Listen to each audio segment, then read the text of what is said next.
কিন্তু বাংলাদেশের স্বাধীন ভূখণ্ডে কিছু চাঁদাবাজ কুলাঙ্গার আমাদের মায়েদের উপরে হয়ে শ্লীলতাহানির এবং তাদেরকে হত্যার বিবস্ত্র করার হুমকি দিচ্ছে।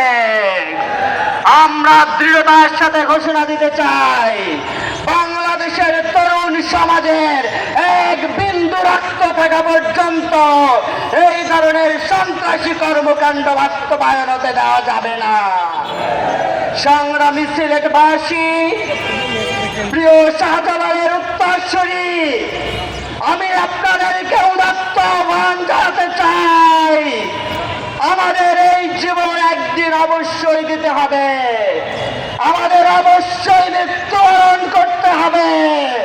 কিন্তু সিলেটের বুকে আমাদের কোন মায়ের উপরে, কোন বোনের উপরে যদি কোন কুলাঙ্গার হাত তোলে, ওই হাতকে আপনারা আস্ত রাখবেন না। আমরা জীবনের বিনিময়ে এই সন্ত্রাসীদেরকে মুছে দিতে চাই। প্রিয় দেশবাসী, সংগ্রামী সিলেটবাসী, আগামী 12 তারিখের নির্বাচন বাংলাদেশের মানুষের ভাগ্য নির্ধারণী নির্বাচন। এই নির্বাচনের মাধ্যমে নির্বাচিত হবে আমাদের দেশের মানুষের ভবিষ্যৎ কোন দিকে যাবে।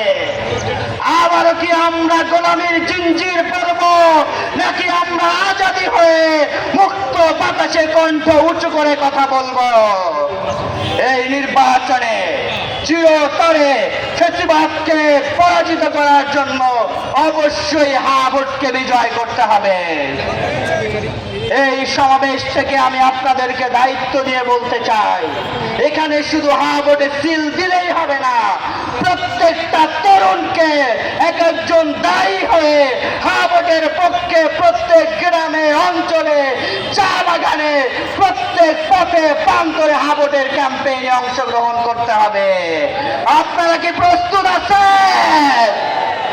সাথে সাথে এই নির্বাচনে যাতে কোনো জালিম, পাথর দিয়ে মানুষ হত্যাকারী, রামদা দিয়ে দিবালোকে কুপিয়ে আমার ভাইকে হত্যাকারী, আমার ভাইয়ের গায়ে, বোনের গায়ে হাত তোলা সন্ত্রাসী চাঁদাবাজ কুলাঙ্গার যাতে ক্ষমতায় আসতে না পারে, এজন্য দেখে শুনে বিবেক বিবেচনা দিয়ে ন্যায় ও ইনসাফের প্রতীককে বিজয় করতে হবে।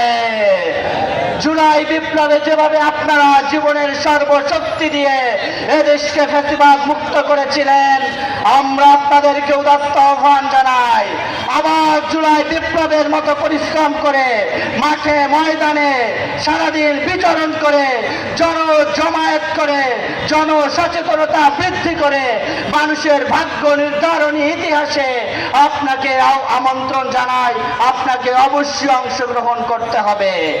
আগামী দিনের সুন্দর একটি ভোরের অপেক্ষায় আমরা অপেক্ষা করছি। কবির ভাষায় বলতে গেলে, জেগেই যখন উঠেছ বন্ধু, থামিও না থামিও না, এখন সময় লড়াই করার, খালি হাতে ফিরিও না।